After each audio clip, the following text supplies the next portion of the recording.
दोस्तों नमस्कार, आशा है कि आप अच्छे होंगे। आज हम बात करते हैं एक ऐसे मुसलमान की जिसका नाम नन्नू था और नन्नू के जीवन में एक ऐसा सुधार आया, उसने इस्लाम छोड़ दिया। और क्यों इस्लाम छोड़ा, आज उसी पर चर्चा करेंगे। निश्चित तौर पर हर मुसलमान हज जाता है, उम्रा जाता है, यानी कि हज है जो कि रमज़ान के दिनों में या जिनको ये पवित्र महीने कहते हैं। हालांकि वो कोई पवित्र महीने नहीं है, वो अपवित्र महीने हैं, अनहोली महीने हैं, क्योंकि इसी महीने में मोहम्मद ने मक्का में 630 ईस्वी में चढ़ाई की। 360 मूर्तियां इसने अपने खानदानियों की तोड़ दी, इसके कुरैश कबीले के लोगों की, अबू सुफियान की मूर्तियां तोड़ी। और 3 प्रमुख देवियां थीं, इनकी अल्लाह, अलमन्नात और अलुज्जा, उनकी मूर्तियां तोड़ दी और कह दिया कि मूर्ति पूजा हराम है इस्लाम में। यानी कि ज़बरदस्ती इस्लाम थोप दिया मक्का वालों पर, जबकि वो इस्लाम को मानते ही नहीं थे। क्योंकि अब मक्का वाले जानते थे कि इस्लाम का अल्लाह एक काल्पनिक अल्लाह है, एक फ्रॉड है, एक फैलेसी है। इस अल्लाह का कोई वजूद नहीं, इस अल्लाह का कोई एग्जिस्टेंस नहीं, क्योंकि बहुत सारी चीज़ें हैं जो साबित करती हैं कि अल्लाह एक फ्रॉड था। अल्लाह नाम का जो कैरेक्टर गढ़ गया वो काल्पनिक था। तो आज मैं मुखातिब होना चाहता हूँ अपने पाकिस्तान के मुसलमानों से, बांग्लादेश के मुसलमानों को हिंदी तो समझ में आती होगी, श्रीलंका के मुसलमान और जो नेपाल में 2-3% मुसलमान हैं, और अफ़गानिस्तान के मुसलमानों से, बलूचिस्तान के मुसलमानों से, क्योंकि मैं बलूचिस्तान को पाकिस्तान का अंग ही नहीं मानता। ये तो सबसे बड़ी बदमाशी ब्रिटिशर्स की थी, जिन्होंने बलूचिस्तान को ज़बरदस्ती 1948 में पाकिस्तान में जोड़ दिया। और दूसरी बदमाशी जो ब्रिटिशों ने की, गोरों ने की, वो ये है कि जो पठान थे, आपको पता होना चाहिए, पठान हिंदू भी होते हैं, पठान मुस्लिम भी हैं। बहुत सारे हिंदू पठान माइग्रेशन में जयपुर में आकर बस गए, क्योंकि अल्टीमेटली पठान मुसलमान हो, पश्चिम मुसलमान हो, ऐसा तो कोई विवरण नहीं है, क्योंकि सारे के सारे हिंदू थे। बुद्धिज़्म तो बहुत बाद में आया, और बुद्धिज़्म तो कोई, ये तो कम्युनिटी है, संप्रदाय है। बुद्ध ने किताबें लिखी, पर ये नहीं कहा कि मेरे नाम पर कोई बुद्धिज़्म चलाओ। लोगों ने चला लिया। लोग इसी तरह के होते हैं जो अपने फायदे के लिए कुछ कुछ किया करते हैं। और इसी की वजह से, इसी इस्लाम की वजह से लोग बर्बाद हुए, क्योंकि इस्लाम एक ऐसी आइडियोलॉजी है जो आइडियोलॉजी दुनिया को बर्बाद करती है। और ख़ास तौर पर मुसलमानों की सबसे बड़ी दुश्मन अगर कोई विचारधारा है वो इस्लाम है, क्योंकि इसी वजह से मुसलमान बर्बाद हो रहे हैं, इसी वजह से मुसलमानों के खिलाफ नफरत फैल रही है। कल एक पागल, पाकिस्तानी पागल कह रहा था, रऊफ जरगर नाम का, कि जिहाद करो, अल्लाह की राह में जिहाद करो। मैं रऊफ जरगर से पूछना चाहता हूँ, तुम्हारा अल्लाह है किधर? कौन से पेड़ पर रहता है? कौन सी चिड़िया पर रहता है? कह रहे यही अल्लाह है, दुनिया बनाई है, तुम्हारा दावा है, तुम इसको प्रूव नहीं कर सकते कि अल्लाह कौन से पेड़ पर रहता है, अल्लाह कौन सी चिड़िया का नाम है। जो आप चिड़िया देखते हो वास्तविकता है, लेकिन अल्लाह एक कल्पना है। अल्लाह इसी तरह की कल्पना है कि जैसे हम ये माने कि गधे के सिर पर सींग होते हैं। क्या आपने किसी गधे के सिर पर सींग देखे हैं? नहीं देखे। इसी तरह अल्लाह इस तरह की वास्तविकता नहीं है, एक कल्पना है, परिकल्पना है। और उस अल्लाह के नाम से ये जो जिहाद, धर्म युद्ध करने, ये धर्म युद्ध नहीं है, ये तो अनहोली वार है, ये तो अधर्म का युद्ध करने की कोशिश करते हैं। तो ये सारा फ्रॉड है। ये ऐसा फ्रॉड मोहम्मद ने फैलाया इस्लामिक जिहाद के नाम पर, जिसकी आज धज्जियाँ उड़ रही हैं। मुसलमान भी समझ रहे हैं कि नकली अल्लाह हमारा कोई फ़ायदा नहीं कर सकता। ये नकली क्यों है, मैं बहुत सारे उदाहरण देता हूँ, आज फिर एक और बता देता हूँ। कुरान का अल्लाह ये कहता है कि हमने 7 आसमान बनाए हैं। तो भाई आसमान तो कोई चीज़ ही नहीं होती, कोई छत है, और ये जो आसमान है इस पर हमने खंभे गाड़े हैं। इसको मैंने बड़ी अच्छी तरह विवरण दिया है। मेरी एक किताब है, invaders and hidden facts by Vijay Kumar Pal, और दूसरी किताब है मेरी, डिस्क्रिमिनेटेड हिंदूज, ऑथर में विजय कुमार पाल। इसमें साफ साफ हमने बताया किस तरह फ्रॉड है इस्लाम, किस तरह फैलेसी है। किस तरह इस्लाम एक फ्रॉड मोहम्मद ने पैदा किया, उसको गाइड किया उसकी पत्नी खदीजा बिन खालिद के चचेरे भाई वर्का बिन नोबिल ने, जो ईसाई था, और मोहम्मद को बेवकूफ़ बनाकर वो चला गया। क्योंकि जब मोहम्मद ये वर्का बिन नोबिल मर गया तो आयतें आनी भी बंद हो गई। वर्का बिन नोबिल मरा तो आयतें आनी बंद। तो ना ये कोई गैब्रियल का प्रमाण है, और गैब्रियल को जिसने इसने जिब्रील बनाया मोहम्मद ने, ये भी यहूदियों की धर्म पुस्तक से लिया इसने। तो अल्लाह की फैलिसी ये है, आसमान कोई छत थोड़ी है, आसमान कोई कंक्रीट है जिस पर खंबे लगाए और वो हमको दिखते नहीं। ये मोहम्मद का फ्रॉड था, मोहम्मद की धोखेबाजी थी जो मुसलमानों को दी। भाई वो खंबे दिखते क्यों नहीं है, और उस पर एक टिप्पणी कर देता था कि अल्लाह सब कुछ जानता है, हमको कुछ नहीं पता। क्यों? अल्लाह ने तो तुमको ही बताया था ना 4 खंबे हैं, तो फिर अल्लाह ने ये क्यों नहीं बताया, ये खंबे दिख क्यों नहीं रहे हैं? यानी कि मोहम्मद का फ्रॉड था ना, अल्लाह से इसकी बात हुई है कभी ना, ये कोई बुर्राक नाम के जानवर पर ये सारा फ्रॉड मोहम्मद ने अपने फ़ायदे के लिए रचा। और उसके बाद जो अब्बासिद खलीफा आए उन्होंने सारा फ्रॉड मोहम्मद को एक महिमा मंडित करने के लिए कि बहुत अच्छा आदमी था, बड़ा बहादुर था, बड़ा नेक था। उसकी नेकी का तो ये आलम था कि वो औरतों को लूट लेता था, काफिलों को, और उनको बाजारों में बेच देता था। वो रऊफ जरकर ने उसी बनी करेजा कबीले का कल जिक्र किया, जो पाकिस्तान का एक आतंकवादी है। वैसे तो जो इस्लाम पर चलता है पूरी तरह चलता है, वो सर्टिफाइड आतंकवादी है, क्योंकि इस्लाम की शिक्षा ही लोगों को आतंकवाद सिखाती है। और ये मदरसे और मस्जिद आतंकवाद के केंद्र हैं। जो मस्जिद और मदरसे आतंकवाद के केंद्र हैं, क्योंकि इसमें कुरान की सच्ची शिक्षा दी जाती है, और जहाँ सच्ची शिक्षा दी जाए और अमल किया जाए वो आतंकवादी होता है, उस पर चलने वाला आतंकवादी होता है। इसलिए दारुल उलूम देवबंद आतंकवादियों का केंद्र है। इसलिए हजरत बरेलवी जो संप्रदाय का है, जो बरेली में है, बरेलवी लोगों का जो सेंटर है वो आतंकवाद का केंद्र है। वहाँ भी सेंटर जो सऊदी अरब में है वो आतंकवाद का केंद्र है। क्योंकि आप अगर इस्लाम फॉलो करते हो तो आप पर ये टप्पा, ये स्टाम्प तो लगेगी कि आतंकवादी हो। आप एक मानवता रहित, जिनके दिलों में, ब्रेन में सोचने समझने की शक्ति नहीं होती, आप उस तरह के एक इंसान हो, और सिर्फ इस बात पर लोगों को कत्ल करने की ख्वाहिश रखते हो कि अल्लाह ने हमको ये वरदान दिया है कि हमको पूरी दुनिया को कत्ल करना है। क्या अल्लाह जो कि काल्पनिक अल्लाह है ये वरदान दे सकता है? जिसका कोई अस्तित्व नहीं, अल्लाह क्या गाइड कर सकता है? तो ये फैलेसी में पाकिस्तान, भारत और जितने भी मेरे वीडियो देख रहे हैं, बताना चाहता हूँ, अल्लाह नाम के फ्रॉड के चक्कर में मत पड़ो। अल्लाह हकीकत नहीं है, एक फ्रॉड है। अल्लाह की कोई हिस्ट्री कहीं मिलती है, और जितने भी भगवान हैं उनकी कोई हिस्ट्री नहीं मिलती है, सिर्फ किताबों में कल्पनाएं भरी जाती हैं। ना उसको किसी ने देखा है, ना उसको हम इंगेज कर सकते हैं कि वो कोई दुनिया बनाने वाला है, ना डिसंगेज कर सकते हैं। तो सामने आपको जो दिखती है उसी को हम सही मानते हैं। आप बताइए, जब अल्लाह आयतें भेजता था, क्या वो आयतें दूसरों को पढ़ी किसी ने? खदीजा बिन खालिद को, उसकी पत्नी को भी वो जिब्रील फरिश्ता दिखता था क्या? ये इनके दावे हैं। कुरान कहती है कि मोहम्मद अल्लाह का रसूल है।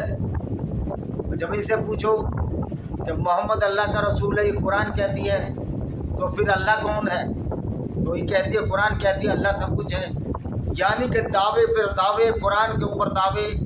तो कुरान एक झूठ का पुलिंदा है, कोई इसके सच्चाई नहीं है, ये फैलेसी पर है। तो ये जिहाद असगर जो कि अल्लाह के नाम पर कत्ल गारत और पूरी दुनिया में इस्लाम फैलाना है, क्या ये सफल होगा?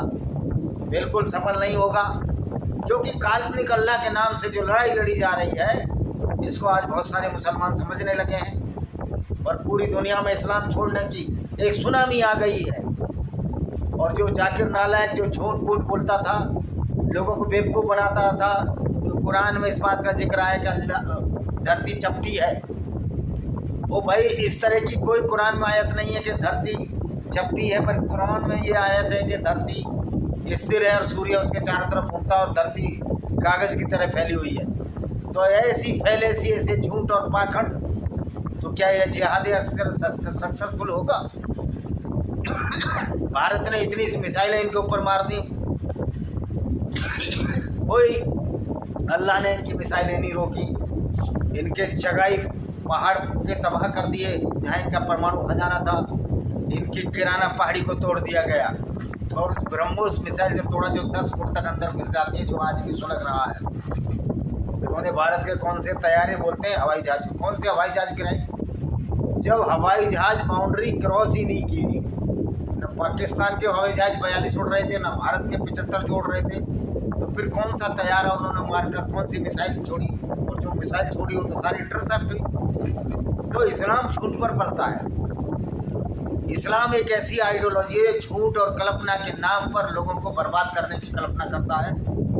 लेकिन अब लोगों को भेद खुल गया है कि ये कोई अल्लाह वल्लाह नहीं है जो अल्लाह का फ्रॉड है, मोहम्मद ने अपने फ़ायदे के लिए अपने साथियों के लिए रचा। तो भाई अगर आप हज भी कर लो, उस अल्लाह के लिए हज करते हो जो अल्लाह है ही नहीं। आप उम्रा भी कर लो, उम्रा वो होता है जो मक्का और मदीना की यात्रा उन दिनों में की जाती है, यानी कभी भी की जा सकती है। लेकिन जो हज है वो जब किया जाता है जब वो महीने होते हैं जिनको हम रमज़ान के महीने कहते हैं। जिस रमज़ान के महीने में सो कॉल्ड वो आयत आई चैप्टर 9 की 5 के, जब रमज़ान के पवित्र महीने बीत जाएं तो गैर मुस्लिमों को कत्ल करो, उनकी घात लगा कर बैठो और जहाँ पाओ उन्हें कत्ल करो। यदि वो अल्लाह को मान लें, नकली अल्लाह को मान लें, नकली कुरान को मान लें, नकली इस्लाम को मान लें, तो छोड़ दो। अल्लाह बड़ा दयावान है। जब अल्लाह है ही नहीं तो किधर से दयावान है? जब अल्लाह है ही नहीं तो किधर से मुसलमानों की सहायता करेगा? हाँ, उस काल्पनिक अल्लाह के नाम से मुसलमान जरूर क्रूर और अपराधी हो गए हैं, क्योंकि इनके दिमाग में भूसा भर गया है। कुरान एक ऐसी किताब है जो लोगों के दिमाग में भूसा भरती है, ब्रेन वॉश करती है। बहुत सारे ऐसे पुराण भी हैं जिनकी सत्यता पर संदेह है। तो ऐसे पुराणों को भी लोग नहीं मानते। लेकिन वास्तव में क्या अल्लाह इस तरह का है? क्या हज और उम्रा जाने के कुछ फ़ायदे हैं? कह रहे वो सवाब मिलेगा। वो कौन सा सवाब? वो भी झूठ पर आधारित है। 72 हूरें होंगी, जन्नत होगी, 4-5 तरह की स्वर्ग होंगे, एक बड़ा जन्नती, एक छोटा जन्नती, फिर उसके बाद जन्नती जन्नती, और इतने बड़े बड़े कमरे होंगे, सब ऐसे मोतियों की तरह चमकती हुई दीवारें होंगी। ये जो फ्रॉड था, ये जो कल्पना थी, जो इस्लाम के नाम पर मुसलमानों के दिमाग में भरी गई। और दूसरी बात है, इस्लाम में तो बुद्धि का कोई काम ही नहीं है। तो इस्लाम वही मान सकता है जिसमें बुद्धि ना हो, जो तर्क की बात ना करता हो, जो रैशनल बात ना करता हो। तो कह सकते हैं ये ऐसे लोगों की चलाई हुई, ऐसे धोखेबाज लोगों की चलाई हुई आइडियोलॉजी है मोहम्मद और उसके साथियों की, जिसको कि मूर्ख फॉलो करते हैं और मूर्खता भरे काम करते हैं। जैसे जैद हामिद है, लाल टोपी जो पाकिस्तान का है, वो ये कह रहा है कि रसूलुल्लाह सल्लल्लाहु अलैहि वसल्लम को किसी जवान आदमी ने जाते हुए देखा जो रक्षा कर रहा था पाकिस्तान के परमाणु अस्त्रों की। और भाई जब तुम्हारा रसूलुल्लाह ही सबकी रक्षा करता है, लाल टोपी पागल पाकिस्तानी फ्रॉड, तो लाल टोपी ये बता फिर तुम ये हथियार क्यों खरीद रहे हो लोगों से? जब तुम्हारी रक्षा ये कर ही रहा है अल्लाह, तो तुम्हें तो हथियार खरीदने की जरूरत नहीं है। और फिर कहते हो अल्लाह जो चाहता होता है, तो हो तो रहा है, ठीक तो हो रहा है। इजराइल में जो मारा जा रहे हैं वो अल्लाह की मर्जी से ही मारे जा रहे हैं। वो भाई अल्लाह की कोई मर्जी वर्जी नहीं है। अल्लाह तो फुटबॉल से भी ज़्यादा ताकत नहीं रखता। अल्लाह का दर्जा तो जानवरों से भी नीचा है, क्योंकि अल्लाह है ही नहीं।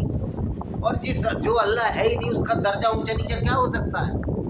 ये फैलेसी और झूठ और पाखंड है जो तुम मानते चले आ रहे हो और लोगों को बेवकूफ़ बना रहे हो कि इस्लाम है। इतनी अच्छी समझ में नहीं आता, इतनी जल्दी समझ में नहीं आता। हाँ, ये उन मूर्खों के समझ में तो इस्लाम आ जाता है जो कहते हैं कि अकल का दखल नहीं है इस्लाम में, लेकिन उन पढ़े लिखे लोगों की समझ में नहीं आता। ये जो लोग जानते हैं कि अल्लाह एक झूठ और एक पाखंड का नाम है और ये मोहम्मद का अपना स्वार्थ था जो अल्लाह के नाम पर लूटपाट की, उन समझदार लोगों के समझ में आ रहा है कि मैं कहता हूँ समझदार लोगों की समझ में आ जाना चाहिए कि इस्लाम कोई आइडियोलॉजी नहीं है, कोई ये विचारधारा नहीं है। ये एक ऐसी लानत है, एक ऐसी पनौती है इंसानियत पर जिसको होना ही नहीं चाहिए था इस दुनिया में। लेकिन जब तक मूर्ख रहेंगे, अज्ञानी रहेंगे, उस अल्लाह को मानते रहेंगे और अपनी ज़िंदगियाँ खराब करते रहेंगे। किस तरह का लालच मोहम्मद ने उस ज़माने के मूर्ख लोग, जो अरबी बेचारे सीधे साधे भोले अज्ञानी लोगों को दिया। ऐसी फैलेसी, ऐसा झूठ फैलाया। 72 हूरें, सुरग होगा, मोतियों की माला, पर्ल होंगे, पता नहीं चमकती दीवारें होंगी, 6, 7, 5, 6 तरह के सुरग होंगे, 135 फुट हूरें होंगी, गिलमा होंगे आपकी सेवा के लिए। अगर इतना ही सब कुछ था तो अल्लाह ने मोहम्मद को अपने जीवन में क्यों नहीं दे दिया? वो बेचारा काफिले लूटते लूटते मर गया, और जब वो मरा, लुटेरों के कभी घर नहीं बसते, तो उसमें 2 मुट्ठी क्या था, 2 मुट्ठी कुछ खाने पीने के लिए था। ऑब्जेक्ट का तो नाम, सब्सटेंस का नाम मालूम नहीं है, गेहूँ तो वहाँ होता ही नहीं है, तो कुछ खजूर होंगे और कुछ थोड़ा बहुत जो वहाँ होता था वो ऐसा ने बोला। तो भाई लुटेरों के कभी घर नहीं बसते, तो मोहम्मद को अल्लाह ने जभी क्यों नहीं दे दी? वो बेचारा भूखमरी में मर गया 15 साल, और अल्लाह का पैगंबर बचपन से ही भूखमरी का शिकार रहा, बचपन से ही गरीबी का शिकार रहा। अब कहेंगे अल्लाह की नेमत उन्हीं को बरसती है जो अल्लाह के मार्ग में सच्चे सीधे होते हैं। गरीब लोग होते हैं, मिस्कीन होते हैं, अल्लाह उनकी रहमत करता है, उन पर दया करता है। अब मिस्कीन लोग तो काफिले नहीं लूटा करते, गरीब लोग तो दूसरों की औरतों को बाज़ारों में भी नहीं बेचा करते, गरीब लोग तो दूसरों की औरतों को लूटकर उनको अपनी बानिया या मलिकाए अमीन नहीं बना सकते, सेक्स सलेब नहीं बना सकते।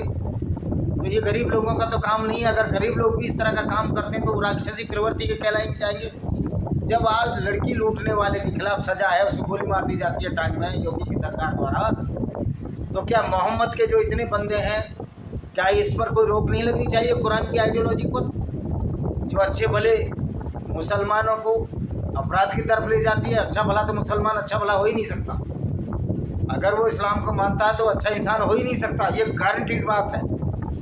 इसलिए सारे इस्लामिक स्कॉलर पूरी दुनिया के हों, जब भारत के हों, ये अच्छे व्यक्ति नहीं है, बल्कि ये एक ऐसे विचारधारा को मानने वाले गुंडे हैं, अनैतिक व्यक्ति हैं, जो हमारे मुस्लिम भाइयों को सीधे साधे को अनैतिकता का पाठ पढ़ा रहे हैं, पूरी दुनिया में नफरत फैला रहे हैं, झूठे अल्लाह के नाम पर, एक ऐसी किताब के नाम पर जो एक फैलेसी है, एक फ्रॉड है, जिसका कोई एग्जिस्टेंस नहीं मिलता, जो कि एक सिवाय धोखे के सिवाय कुछ नहीं, और बहुत बड़ा धोखा जो मोहम्मद और उसके बाद के अब्बासिद खलीफाओं ने मुसलमानों के साथ किया। वो बड़ा प्रैंक जो किया, वो ये किया कि अल्लाह के नाम पर एक ऐसी आइडियोलॉजी को प्रतिपादित किया, ऐसी आइडियोलॉजी को लॉन्च किया जिस आइडियोलॉजी से मुसलमानों का कोई फ़ायदा नहीं हो रहा, बल्कि उनका नुकसान ही हो रहा है। अगर वो जिहादी असगर करते हैं तो वो मारे जा रहे हैं, अगर वो आतंकवाद चलाते हैं दूसरों को तो ज़रूर मार रहे हैं, लेकिन उससे ज़्यादा उन लोगों को फिर रिटेलिएशन में और रिसेंटमेंट में मारा जा रहा है। इसका उदाहरण ईरान बर्बाद हुआ इस्लाम की वजह से, ईरान भी इस्लाम की वजह से ही बर्बाद होगा। और मैं ईरान के लोगों को, पाकिस्तान के मुसलमानों को जो इस्लाम को नहीं मानते, सच्चाई की तरफ आ रहे हैं, इस्लाम छोड़ रहे हैं, भले ही दबे छिपे तौर पर इस्लाम छोड़ रहे हैं, क्योंकि इस्लामिक कंट्री में आप अगर खुलकर कहो कि आपने इस्लाम छोड़ दिया है तो आपको कत्ल कर दिया जाएगा, क्योंकि इस्लाम में इस्लाम छोड़ने की सज़ा कत्ल है। यानी कि इस्लाम के पैगंबर को और अल्लाह को इतना डर लगता है कि मुसलमानों की संख्या कम ना हो जाए, इसलिए उनको डरा कर रखो। यानी कि खुद मोहम्मद डरा हुआ है, अल्लाह तो काल्पनिक है। मोहम्मद डरा हुआ था कि अगर मुसलमान इस्लाम छोड़ने लगेंगे तो हमारा जो लुटेरा गिरोह है, जो इस्लाम के नाम पर हम लूट मचा रहे हैं, जिसको मालिक गनीमत कहते हैं, उसमें हम लोगों को वेल्थ, धन दौलत, औरतें कैसे मिलेंगी। तो ये जुगाड़ था मोहम्मद का, जो इस्लाम के नाम पर उसने किया। और आज भी लाल टोपी जैसे मूर्ख पाकिस्तानी बोल रहे थे रसूलुल्लाह जा रहे थे परमाणु बमों की रक्षा करने, वो रसूलुल्लाह जिसको मरे इतने साल हो गए, जब 632 से मर गया, आज उसकी हड्डियां भी नहीं मिलेंगी, फॉसिल्स में उसकी हड्डियां ही मिलेंगी, और वो हड्डियां भी अध्ययन का कार्य कर सकती हैं। बॉडी तो डिकम्पोज हो गई होगी, और कोई रिजरेक्शन के बाद वो फिर उठेगा और जन्नत मिलेगी। ये ऐसा फ्रॉड और एक धोखा मुसलमानों के साथ किया कि जन्नत और हूरों के नाम पर उसका कोई अनादि है, वो उसका अंत ही नहीं है, क्योंकि हर बार कहेंगे आप मरो फिर जन्नत आएगी। इस तरह लाखों साल बीत जाएंगे, 14 साल नहीं, लाखों साल बीत जाएंगे, ना कोई जन्नत आएगी, ना कोई भूरें होंगी, क्योंकि सब कुछ फिनिश हो चुका होगा। और इतने दिनों तो शायद इस्लाम भी ना चल पाए। गारंटीड बात कहता हूँ, अगर इस्लाम को ढंग से पढ़ा जाए और हमारे मुसलमान भाई इसको समझें कि इस्लाम बहुत बड़ा फ्रॉड है, तो इस्लाम अब चलने वाला भी नहीं है। इस्लाम 2000 साल चलने वाला नहीं है, ये गारंटी की बात है। क्योंकि जब बहुत सारी आइडियोलॉजियों को ठुकरा दिया गया, बहुत सारी आइडियोलॉजी को चैलेंज कर दिया गया, तो मेरी समझ में नहीं आती कि कुरान को जब चैलेंज कोर्टों में किया जाता तो जजों के क्यों तोते उड़ जाते हैं, क्यों इनको पसीने छूटने पड़ते हैं? क्योंकि इस्लाम एक ऐसा ऑर्गेनाइज्ड ग्रुप है जो बहुत ही एरोगेंट है, बहुत ही वायलेंट है। अगर उससे ज़्यादा वायलेंट दूसरे ग्रुप हो जाए तो सुप्रीम कोर्ट को भी पसीने छूटेंगे इस्लाम के फेवर में कोई भी डिसीजन देने के लिए, और ये कहने के लिए कि जिसने कुरान को जलाया वो ब्लेस्फेमी है, जिसने कुरान की आयतों को ठुकराया वो ब्लेस्फेमी है। तो ये बात तो इस्लाम कह रहा है। तो क्या न्यायपालिका पूरी दुनिया की कुरान की तरफ है? क्या इस्लाम की तरफ है? क्या इस्लामी गुंडागर्दी को बढ़ाने का कार्य कर रही है? क्यों नहीं को न्यायपालिका इंटरनेशनल कोर्ट ऑफ जस्टिस इस इस्लाम की भर्त्सना करता? क्यों नहीं कोई मुकदमा डालता इंटरनेशनल कोर्ट जस्टिस पर, कुरान पर रोक लगाई जाए, जो जिहाद असगर की बात करे उसको आतंकवादी मानकर उसको आजीवन कारावास या मृत्युदंड दिया जाए? क्यों नहीं ऐसा प्रावधान भारत में बनता? क्या वजह है क्यों नहीं बनता? क्योंकि उसमें कुछ गद्दार हैं, गैर मुस्लिमों में गद्दार हैं। भारत में ऐसे गद्दार राजनेताओं की बहुत लंबी सूची है, जिसमें अखिलेश यादव जैसे लोग हैं, मुलायम सिंह यादव जैसे लोग हैं, और बहुत सारे लोग हैं। ये तो मेन गद्दार है। मायावती को कुछ अब समझ में आई है, जब वास्तव में इस्लाम क्या है अखिलेश को समझ में नहीं आई। मूर्ख बाप का मूर्ख बेटा, हकलों का ये खानदान कभी ये बात नहीं समझ सकता। और हमारे यादव भाई इस बात को समझें, कुरान पढ़ें और देखें कि अखिलेश किन लोगों को सपोर्ट करता है। और इवन तो मोदी जी भी ईदी दे रहे हैं, तो मोदी जी भी मेरी दृष्टि में कोई अच्छे नहीं है। अगर आप मुसलमानों को ईदी दे रहे हो तो आप तो उस विचारधारा को प्रमोट कर रहे हो जो विचारधारा हमको कत्ल करने की बात कहती है। यानी कि हमारे कातिलों को तुम ईदी दे रहे हो, 500-500 रुपये बांट रहे हो, तो तुम भी कोई दूध के दिलो नहीं हो मोदी जी। हिंदुओं, जनमानस को और पूरे दुनिया के गैर मुस्लिमों को समझना होगा, इन फ्रॉड और धूर्त राजनेताओं के चक्कर में न पड़ना। और ये आपके वोटों की ताकत से है, अगर डेमोक्रेसी है तो। अगर डेमोक्रेसी भी नहीं है तो पब्लिक अगर हाथ में हथियार उठा ले तो न सेना कुछ कर पाएगी, न पुलिस कुछ कर पाएगी किसी भी देश की। बहुत से देश आज़ाद हुए जब पब्लिक ने इस तरह की क्रांतियाँ की हैं। तो सारे गैर मुस्लिम समाज को ऐसी क्रांति की ज़रूरत है, कुरान की सच्चाई को बताने की ज़रूरत है। और कुरान रद्दी में फेंकने लायक किताब है, ये मानवता के खिलाफ एक षड्यंत्र है, ये बताने की ज़रूरत है। तो कुरान की इसी सच्चाई को बताने के लिए मैंने एक किताब लिखी जिसका नाम blender of blasphemy by Vijay Kumar Pal. दूसरी किताब फिर मैंने लिखी lament of Sinjar, tears of Yazidi women, जिन यजीदी वुमेन को कुरान की आयतें पढ़कर उनके साथ बलात्कार किया गया। तो ये हज और उम्रा का कोई फ़ायदा नहीं है। जिहाद असगर एक गुंडागर्दी है, फुल प्रूफ गुंडागर्दी है, जो कि काल्पनिक अल्लाह के नाम पर चढ़ी जा रही है। सही माने तो पूरा इस्लाम एक कल्पना पर आधारित है, और कल्पनाओं से दुनिया चला नहीं करते। आज हर गैर मुस्लिम को मालूम है देयर इज़ नो अल्लाह, अल्लाह की कोई औकात नहीं जो एक चिड़िया भी गिरा सके या पत्ता भी हिला सके, क्योंकि अल्लाह है ही नहीं। जब अल्लाह ही नहीं है तो काय का रंडी रोना है, काय का ये रंडी रोना है कि अल्लाह के नाम पर ये करो, अल्लाह के नाम पर हज और उम्रा करो। ये सब फ्रॉड और पाखंड है। ये फ्रॉड और पाखंड मुसलमान भाइयों को समझना होगा।